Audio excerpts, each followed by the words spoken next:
भगवान का आशीर्वाद। एक बार भगवान नारायण और माता लक्ष्मी लोगों की परीक्षा लेने के लिए ठंड के मौसम में मूसलाधार बरसती हुई संध्या में अत्यंत बूढ़े स्त्री पुरुष का रूप धारण करके पृथ्वीलोक में आए।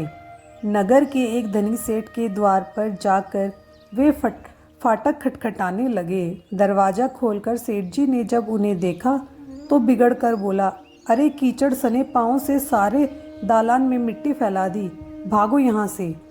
सेठ जी, हम इस रात में कहाँ जाएं? वृद्धा माता लक्ष्मी गिड़गिड़ाई, ठंड से प्राण निकल रहे हैं, कहीं ठहरने भर को जगह दे। परंतु सेठ ने द्वार बंद कर लिया। उन दोनों को प्रकाश से सेठ के महल के पास ही एक टूटा फूटा सा घर दिखाई पड़ा, जिसके टूटे किवाड़ से दिए के प्रकाश की एक किरण दिखाई पड़ी। बूढ़े भगवान विष्णु ने बुढ़िया माता लक्ष्मी से कहा, आओ चलो उस घर में ही आश्रय मांग कर देखें। बूढ़ी ने कहा, जब इतने बड़े सेठ ने आपको यहाँ स्थान नहीं दिया तो ये कंगाल क्या देंगे, और ठहरने की जगह मिल भी गई तो रात भर मैं बिना ओढ़े बिछोने के इस फटे भीगे कपड़ों में तो प्राण ही निकल जाएंगे। वृद्ध बोला, कुछ भी हो, मुझसे तो अब और नहीं चला जाता।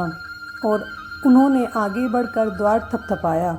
दूसरे ही क्षण हाथ में दिया थामे मैली फटी साड़ी पहने एक स्त्री ने द्वार खोला।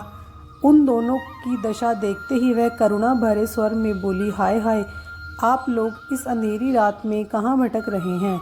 आइए आइए, भीतर आ जाइए। उन्हें सहारा देकर वह भीतर ले गई। छोटी सी कोठड़ी में दो टूटी फूटी चारपाइयाँ पड़ी थी। उनमें से एक को खाली करके स्त्री ने उनसे बैठने को कहा। दोनों के कपड़ों से जल चूकर कोठरी गीली हो चली, परंतु उस स्त्री ने उनको तनिक भी चिंता न करके जल्दी जल्दी अंगीठी में आग सुलगाकर उन्हें तापने को कहा।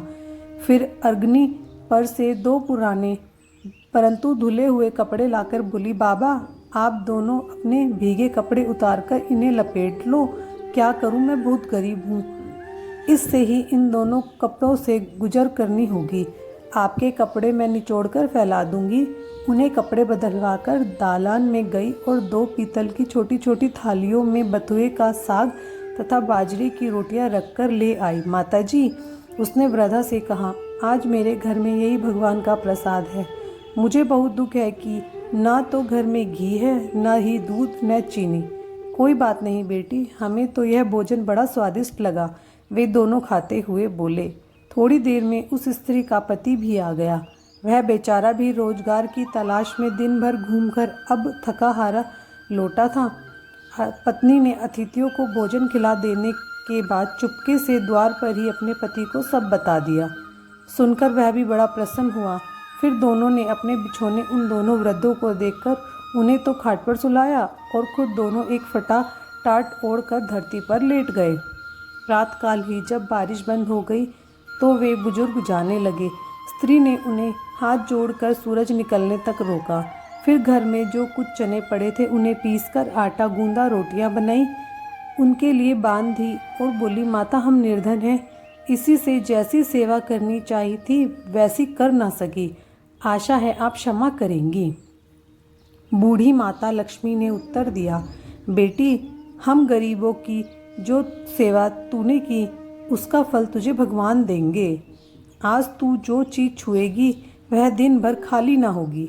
वे लोग चले गए तो स्त्री को अपने बथुए की हांडी की साफ करने की याद आई। रसोई में जाकर उसने हांडी उठाई तो देखकर आश्चर्य से भर उठी। उस हांडी में अशर्फियाँ भरी हुई थी। अब जो उसने उसे उलट कर रखा तो वह दोबारा भर गई।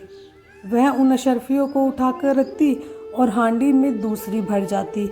दिन भर में उसकी कोठरी अशर्फियों से भर गई। बस फिर तो उसके पति ने उन अशर्फियों को बेचकर बढ़िया मकान ले लिया, एक कपड़े की दुकान खोल ली, घोड़ा गाड़ी खरीद ली और वे सुखपूर्वक रहने लगे। उस सेठ को जब यह समाचार मिली कि उस निर्धन पड़ोसी एक रात में ही अमीर हो गए हैं तो उसने उस स्त्री तथा उसके पति को बुलाकर कारण पूछा। स्त्री ने सरलतापूर्वक सब कथा सुना दी। सेठ तो सेठ और सेठानी को रात दिन यही चिंता सताने लगी कि किसी प्रकार वे कर मराते बुढ़े बुढ़िया मिल जाएं, तो वे भी घर भर अशर्फिया प्राप्त कर लें। देवता तो लोग की इच्छा करते ही हैं, मनुष्य हृदय की बात जान लेते हैं। एक रात जब बहुत जोरों की बारिश हो रही थी और ओले भी पड़ रहे थे, तो वही बुढ़े बुढ़िया फिर उसी सेठ के द्वार पर पहुँचे। द्वार पर खटखट सुनते ही सेठ ने बिजली के प्रकाश में से झांककर उन्हें पहचान लिया और जल्दी जल्दी सेठानी को उन्हें लेने भेजा।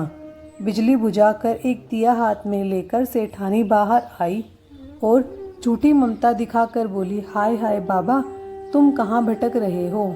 आओ अंदर आ जाओ। फिर घर की सबसे टूटी चारपाई पर उन्हें बैठा दिया।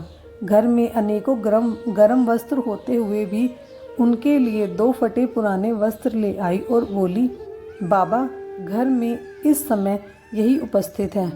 फिर उसने बिना पूछे ही घर की सबसे घिसी पुरानी थालियों में बथुए का साग तथा बाजरे की रोटी भी ले आई। ओढ़ने को 2 फटे कंबल भी कहीं से मांग कर लिए। फिर सेठानी भी उसी कमरे में गद्दे बिछाकर धरती पर लेट गए। सवेरे अंधेरे ही जब दोनों बुजुर्ग जाने लगे तो सेठानी ने चना पीसकर रोटी बनाई और उसके लिए बांध दी और बोली, माता हम बड़े दरिद्र हैं, आपकी सेवा न कर सके, आशा है आप हमें क्षमा करेंगी। बूढ़ी ने कहा, बेटी जैसी सेवा तूने की है उसका फल तुझे भगवान देगा। हाँ, आज तू जिस काम को हाथ में लेगी वह दिन भर समाप्त न होगा। लोगों के जाते ही सेठ सेठानी में झगड़ा हो पड़ा। सेठ चाहता था कि बथुए की हांडी मैं खोलूं और सेठानी चाहती थी कि मैं खोलूं। अंत में दोनों ने एक साथ हांडी पकड़ी। इस छीना झपटी में हांडी टूट गई और कमरे में बथुआ ही बथुआ बिखर गया। सेठ सेठानी झाड़ू लेकर कमरा धोने लगे। जब वह कमरा साफ करती, कमरे में तुरंत ही बहुत सारा बथुआ फिर बिखर जाता। सवेरे से संध्या तक उसने कमरा साफ करना पड़ा। तो ठीक ही तो है, जिसकी जैसी नीयत होती है भगवान उसे वैसा ही फल देते हैं। धन्यवाद।